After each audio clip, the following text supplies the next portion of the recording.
ओम शांति। काल चक्र की कहानी का पार्ट 10 हम कलयुग का सुन रहे हैं।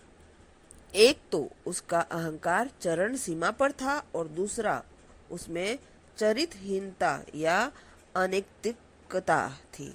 यह दोनों दोष उसके जीवन में अति में आ गए थे, जिस कारण उसका सर्वनाश हुआ। आज की दुनिया में तुलना रावण राज्य के साथ की जाती है, क्योंकि इस दुनिया में सभी प्राणियों में उत्तम प्राणी मनुष्य को माना गया है। इसके निम्नलिखित कारण है। मनुष्य जैसा बुद्धिमान कोई नहीं है। विज्ञान की शक्ति से मनुष्य ने आज भौतिक सुख सुविधाओं को इतना विकसित कर दिया कि आज मानव वायु मार्ग उड़ने लगा है या समुद्र मार्ग सफर करने लगा है। भौतिक चरण सीमा पर है। साथ ही साथ मनुष्य ने अपनी बुद्धि की शक्ति से प्रकृति को तत्वों को सेवा में हाजिर कर रखा है। जैसे इंद्र देवता भी नल में बंद है, घरों में पानी भरता है, और वायु देवता स्विच में बंद है और जब चाहे व्यक्ति पंखा चालू कर लेता है। वायु देवता उसको शीतलता का अनुभव कराने के लिए सेवा में हाजिर हो जाता है। ऐसे ही अग्नि देवता गैस सिलेंडर में बंद है और व्यक्ति जब चाहे गैस का बटन दबाए, अग्नि देवता प्रकट होकर खाना पकाने चालू कर देता है। तो प्रकृति तत्वों में हाजिर है। मनुष्य जैसा शक्तिशाली कोई नहीं। आज उसके पास भी मोबाइल पावर है, मिजाइल पावर है, और इन मिजाइलों में ब्रह्मास्त्र है, अग्नि मिजाइल है, वायु मिजाइल है, आदि आदि। मनुष्य जैसा धनवान भी कोई नहीं। रात्रि के समय में बड़े शहरों में नजारा देखा जाए, सोने की लंका से कोई कम चमकदार नहीं। मनुष्य जैसा भक्त भी कोई नहीं। आज गली गली में धर्म स्थल बने हैं। भक्ति भी रोज बढ़ती जा रही है।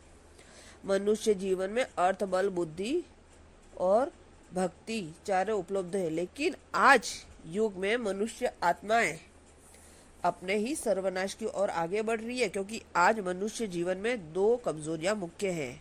उसका अहंकार चरण सीमा पर पहुंच रहा है और चरित्रहीनता और नैतिक पतन जीवन में आ गया है। इसलिए कहा जाता है आज की दुनिया रावण राज्य बन गई है। ऐसे रावण राज्य में हर इंसान अपने आप को बंधन से महसूस करता है। किसी को बुरी आदतों का बंधन, तो किसी को व्यसनों का बंधन, कोई अपने को नकारात्मक स्वभाव संस्कारों के बंधन से वशीभूत है। कलयुग में मनुष्य आत्माएं अपनी कर्मेंद्रियों को विकारों का गुलाम बना चुका है, जिसके वश में मनुष्य शक्ल सूरत कितनी विकृत हो जाती है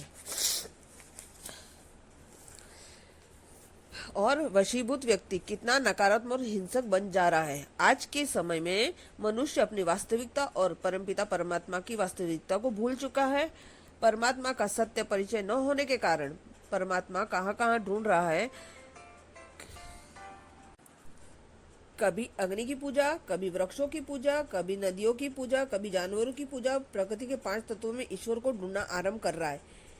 जब ऐसा समय आ जाता है तो घोर अधर्म का समय, घोर कलयुग इतना होने लग पर लोग यही कहते हैं, नहीं, कलयुग तो अर्जुन बच्चा है। कलयुग की आयु 4,32,000 वर्ष है और अभी तो 40,000 वर्ष बाकी है। अब सोचने की बात यह है कि अगर कलयुग बच्चा है तो 40,000 वर्ष पड़े हैं और उसमें बचपन में ही विकट परिस्थितियों का आ चुकी है। जब कलयुग जवान होगा, बूढ़ा होगा तो क्या होगा। इस संबंध में प्रदीप जी ने एक गीत बहुत सब सार्थक है। देख तेरे संसार की हालत क्या हो गई भगवान, कितना बदल गया है। इस अन्य गीत का उदाहरण भी प्रस्तुत है। श्री रामचंद्र कह गए सिया से, ऐसा कलयुग आएगा। अच्छा।